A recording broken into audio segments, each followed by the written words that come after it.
이준석, 안철수, 조국 이 중에서 최대 수혜자 조국입니다. 이번 총선의 최대 수혜자는 이재명이고요. 두 번째는 예. 조국이에요. 최대 피해자는 윤 대통령이고 예. 두 번째 피해자는 한동훈이고. 피해자에게까지는 안 물어봤는데 되게 아 그렇습니까? 네. 부평구 어른 갑을 다 해가지고 민주당 턱받치다. 여기는 민주당 당보고 찍었다. 퇴진, 탄핵. 예.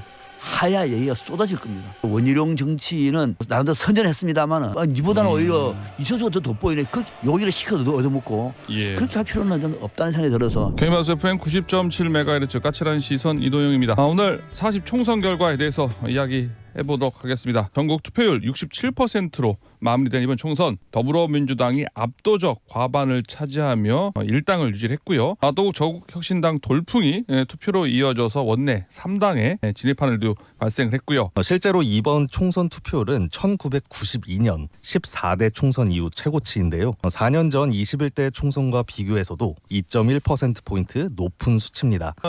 전국적인 투표율도 좋고요. 인천 투표율도 좋고 이렇게 좀 상승하게 된 네. 이유. 진영 정치가 극대화되면은 여당을 지지하든 야당을 지지하든 투표를 하게 됩니다. 이번에는 윤석열 정부의 사실상의 중간 평가예요. 예. 지지를 하든 반대를 하든 비례 정당들이 좀 많았어요. 그죠? 몇 군데가 관심을 끄는 데가 있어서 예. 비례 정당을 골라서 찍는 재미가 있었어요. 이런 것들이 전체적으로 지지율을 끌어올렸는데 그래서 더 재밌는 거죠. 그런데 인천에는 의외로 물갈이가 많았어요. 거기다가 더 중요한 거는 접전 지역이 많았어요. 사전 투표율이 높다는 얘기는 해당 선거에 대한 관심도가 높다는 얘기고 예. 그러면 본선거도 관심도가 높아지겠죠. 당연히. 물론 기대만큼은 높아지지 않았지만은 사전 투표율이 높다 보면은 투표를 포기했던 사람들도 사전 투표율이 높다고 나도 해야지 라고 하는 생각이 들어요. 인천에는 마침 또 그 민주당의 이재명 대표가 또 뛰어들어서 예. 그 효과도 좀 있을 것 같아요. 국민의힘 현역 배준영 후보와 더불어민주당 조택상 후보가 4년 만에 리턴 매치를 가졌습니다. 개표 결과 배준영 후보가 54.99%의 득표율로 조택상 후보를 11.1%포인트 차 앞서서 당선이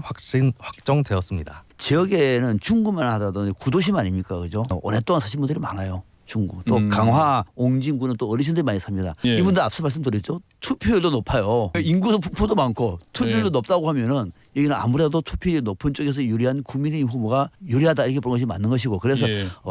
일찌감치 중구, 강화, 옹진 같은 경우에는 국민의힘 후보가 유리할 것이다. 배준영 후보는 지금 현역 아닙니까? 예. 그래서 어렵지 않게 승리를 했다 이렇게 봐야 되겠죠.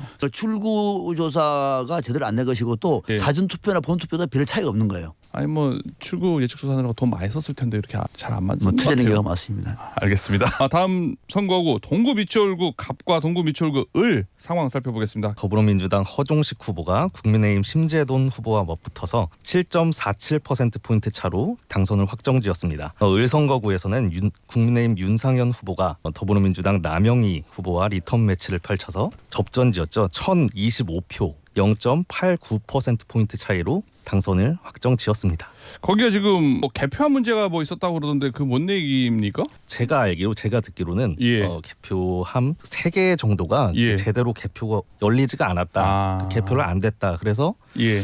남영희 후보 측이 지금 재검표를 요구하고 있는 상황입니다. 근데 들리는 소문으로는 일단 예. 선관위가 받아들일지는 잘 모르겠다. 윤상현 후보 출구 예측조사에서는 지는 걸로 나왔는데요. 다 그러더라고요. 네, 그래가지고 이게 무슨 일이야 그러더라고요. 왜 뒤집어진 거예요? 출구조사 잘못된 거죠.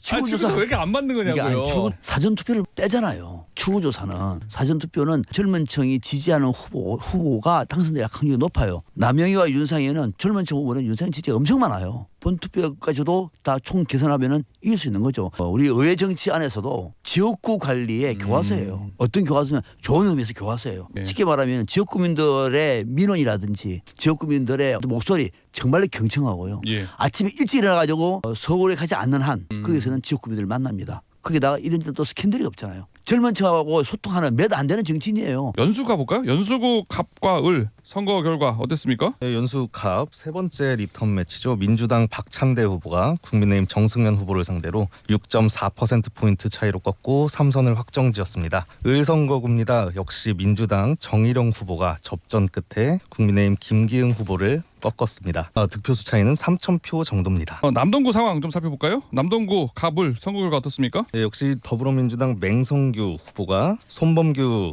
국민의힘 후보를 꺾고 3선을 확정지었습니다. 을선거구에서는 정치 신인인 더불어민주당 이윤기 후보가 신재경 국민의힘 후보를 꺾고 초선 입성을 확정지었습니다. 이제 부평으로 가볼까요? 부평구 개표 결과 소개해 주시죠. 네, 부평 갑입니다. 더불어민주당 노종면 후보가 유재용 후보를 국민의힘 유재용 후보를 꺾었고 을선거구에서는 민주당 박선원 후보가 국민의힘 이현웅 후보와 새로운미래 홍영표 후보, 녹색정의당 김웅호 후보를 각각 꺾고 1등 당선을 확정지었습니다. 이준석, 안철수, 조국 당선 축하드립니다라고 나왔는데요. 평론가님, 이준석, 안철수, 조국 이 중에서 최대 수혜자 누구인가요? 라는 청취자 질문이 하나 조국입니다. 이번 총선의 최대 수혜자는 이재명이고요.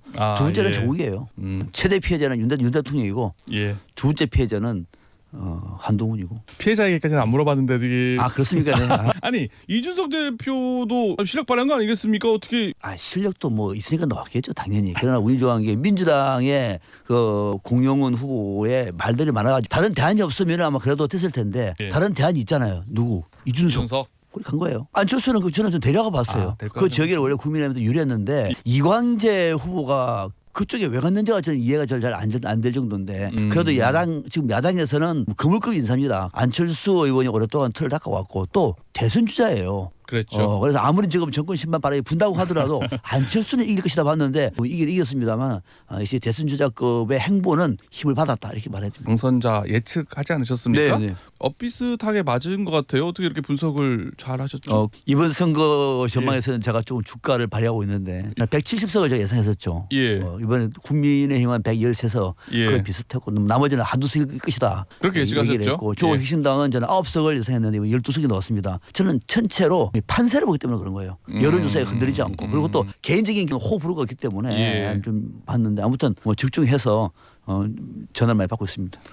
전화 많이 받고 있어요? 네, 얼마나 얘기하고 다니셨길래 이렇게 기자들이 분석을 물어봐요. 하셨길래. 기자들이 다 물어봐요. 어떻게 맞추셨어요? 전화만 하면 맞추는 것이 아니라 몇 석을 예상하느냐고. 예. 그 신문에 보면 많이 나와요. 예. 웬만하면 안 하려고 그러는데 지금 묻는 걸 몰라야 할 수 없잖아요. 그래 했던 거 얘기하다 보니까 많이 맞춰진 거죠. 뭐. 예. 홍영표 의원 열심히 선거운동을 했는데 생각보다 표가 얼마 안 나왔습니다. 이게 어떻게 보십니까? 부평구 을은 갑을 다 해가지고 민주당 텃밭이다 이렇게 부르야 됩니다. 이 정도 되면 다른 거 말할 필요가 없어요. 텃밭이고 그 텃밭에 정권 심판 바람에 풀었습니다. 민주당 후보가 아닌 또 나머지 후보는 게임도 안 된다는 얘기예요. 녹색당이든 새로운 미래든 이런 거 안 된다는 얘기고 홍영표 의원만 하더라도 인천이 낳은 민주당의 중진 아닙니까? 봐보세요. 8.25%. 그러니까요. 그러니까 이 정도 도가 된다고 하면은 여기는 민주당 당보고 찍었다. 그래서 부평구는 아직까지도 민주당의 텃밭이고 이번에 그 텃밭에 정권 심판 바람이 되게 아주 강하게 불다 보니까 홍영표 의원마저도 게임도 안 됐다. 이렇게 봐야 되겠습니다. 새로운 미래하고 개혁신당 있잖아요. 개혁신당은 지금 이준석 대표에다가 비례에서도 한 석을 확보할 예정이라고 하고요. 새로운 미래는 뭐 김종민 의원 말고는 지금 지역구에 외에는 지금 전혀 비례에서는 지금 당선된 당이 없을 정도로 이러면은 제 3지대 이제 앞으로 설 자리 이제 없는 겁니까? 어떻게 됩니까? 앞으로가 아니고요. 지금도 없어요. 이전에도 없었어요. 제 3지대 정치가 어려워요. 제가 어렵다는 얘기를 저희가 맞불쇼에서 몇 번 말씀을 드렸는데 이번에도 예외 다음에도 마찬가지예요. 정치가 바람직하느냐 그것이 바람직하지 않아요. 근데 그러면 어떻게 할 것인가? 제 3지대 정치가 나올 수 있는 선거 정치 환경을 만들어야 돼요. 그러니까 그것도 어려우면 인물이라도 나와야 돼요. 지역구 당선된 두 사람도 개인기로 이긴 것이지 개인 플러스 운으로 이긴 것이지. 조국혁신당 지금 12석이라고 지금 나와 있습니다만은 그래도 조국혁신당은 뭐 제3지대가 아니라고 그때 얘기하셨잖아요. 여기는 뭐 그렇게 볼 수가 없는 거죠? 그렇죠. 네. 제3지대가 아니고 민주당과 연합을 하고 있는 정당입니다. 네. 200석은 국민들께서 그 정도까지는 주지 않았다는 거예요. 이 점에 대해서는 어떻게 평가하세요? 절묘하죠. 마치 신이 만들어낸 것 같잖아요. 100석 이하로 내려가 버리면 이거는 큰 문제가 생긴다. 그래서 적당하게 109석 정도, 8석, 9석, 10석 정도로 109석 정도 긴장하시라고 국민의힘이 이 뜻을 정말로 무섭게 받아들여야 돼요. 퇴진, 탄핵. 하야 얘기가 쏟아질 겁니다. 다음 지역 계양구 상황 좀 알아보겠습니다. 선거 결과 좀 설명해 주시죠. 네, 계양 갑입니다. 민주당 유동수 후보가 국민의힘 최현식 후보를 13,000표 차이로 여유롭게 따돌리고 3선 반열에 들었습니다. 계양 을 선거구입니다. 명룡 대전이 펼쳐졌죠. 민주당 이재명 후보가 국민의힘 원희룡 후보를 7,700표 차이로 따돌리고 당선 재선을 확정지었습니다. 네, 원희룡 후보는 일단 정권의 힘을 크게 받았고요. 국토부 장관 하면서 나름대로 역할을 많이 발휘했었죠. 또 대선 주자예요. 그래서 명룡 대전 이렇게 이름을 붙인가 말이에요. 언론에서. 그 덕을 톡톡히 봤죠. 원희룡은. 예. 거기다가 또 더 중요한 거는 원희룡 같은 경우에는 밖에서 보는 것만큼 좀 스마트하고요. 예. 스마트하고 또 지식도 괜찮고 그렇게 밉사가 아니에요. 예. 그래서 이제 인천에 이제 이재명 잡겠다고 뛰어들었는데 이번에 좀 아쉬운 대목이 좀 많죠. 그래도 우선 선거 과정에서 별로 주목할 만한 이미지를 보여주지 못했고 예. 또 일각에서는 원희룡은 안 보이고 이천수만 보인다라고 하는 얘기도 많아서 이거 왜 그렇게 예. 하는지 저도 이해가 안 되는 대목이 많고 거기다가 이제 원희룡 같은 경우에는 인천에는 별로 이 연구가 많지가 않아요. 그냥 이재명 잡겠다고 뛰어든 거거든요. 예. 그나마 그물급이라서 이 정도 받았지. 앞으로 원희룡 정치는 나름대로 선전했습니다마는 당분간에는 좀 힘을 발휘하기는 상당히 어렵다. 좀 더 시간이 필요하다는 생각이 듭니다. 예. 이천수 선수와 전 선수한테도 하고 싶은 얘기는 예. 정말로 이 축구나 연예인들은요 정치에 신경 써야 됩니다. 그냥 뛰어들었다가는 오히려 도움이 안 돼요. 예. 이미지에 먹칠만 하고 마음은 알겠으나 어느 정도 중립을 지킬 수 있는 그런 저도 국가대표 출신 아닙니까? 예. 아쉬운 대목이고 또 원희룡 전 장관도 굳이 그렇게 출중하잖아요. 이렇게 해가지고 니보다는 오히려 이천수가 더 돋보이네. 그렇게 여기를 시켜도 얻어먹고 예. 그렇게 할 필요는 없다는 생각이 들어서 좀 아쉬운 대목이 많습니다. 반면에 이재명 대표 최대 수혜자라고 아까 말씀을 하셨잖아요. 민주당 안팎에서 대선 주자로서 이재명과 기댈 수 있는 사람은 없죠. 내부적으로 싹 정리가 다 됐고요. 예. 외부에도 한동안 정리가 됐고요. 이제 남아 있는 거는 뭐 오세훈 정도 또는 저쪽에 홍준표 또 아니면은 유승민 정도가 될 텐데 예. 그분들은 지금 어떻게 될지 모릅니다만은 아무튼 이번 총선에서는 차기 대선과 관련해서 최대 수혜자는 이재명이었고 민주당도 뭘 잘한 게 사실 있는 게 아니거든요. 많은 반사이기예요. 평가가 나오고 그럼요. 잘한 것도 없고 예. 또 공천도 그렇게 마무리 잘 된 것도 예. 아니고 또 더 나아가서 이재명에 대한 비호감도 상당히 높지 않았습니까? 예. 그럼에도 불구하고 압승을 했다. 그러면 이재명은 큰 수혜자라 봐야 되는 거죠. 이번 40 총선 인천 지역 선거 결과 총평 한 정도 한 1분 네. 내로 듣고 오늘 마무리하도록 하겠습니다. 두 가지만 말씀을 드리겠습니다. 한 가지는 역시 인천 지역의 투표 성향이라든지 유권자의 표심은 수도권 선거와 같이 가고 있구나.